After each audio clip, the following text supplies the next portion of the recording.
Welcome back, everybody. Today, I'm going to teach you how to align a CTA or call to action button in a Kajabi text box. This is a simple yet crucial customization that can significantly improve the visual appeal and effectiveness of your landing pages by ensuring your buttons are positioned exactly where you want them. First, let's get started by opening your web browser and heading over to kajabi.com.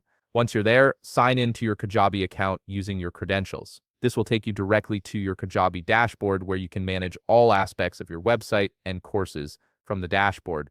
Look to your left sidebar menu and click on Website. When you do this, an expanded menu will appear with several options.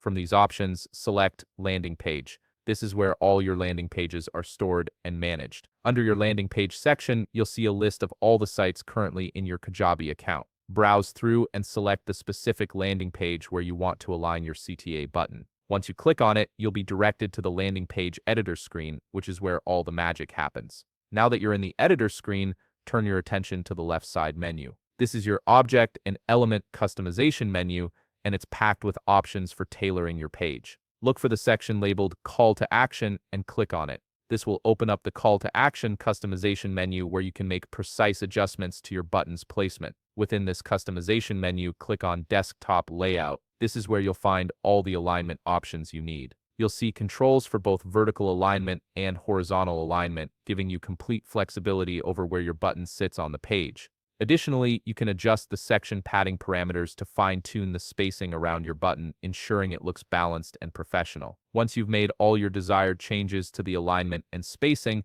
head to the top right part of the page and click the Save button. This will apply all your modifications to your landing page. If you found this video helpful, please leave a like, subscribe, and see you in the next video.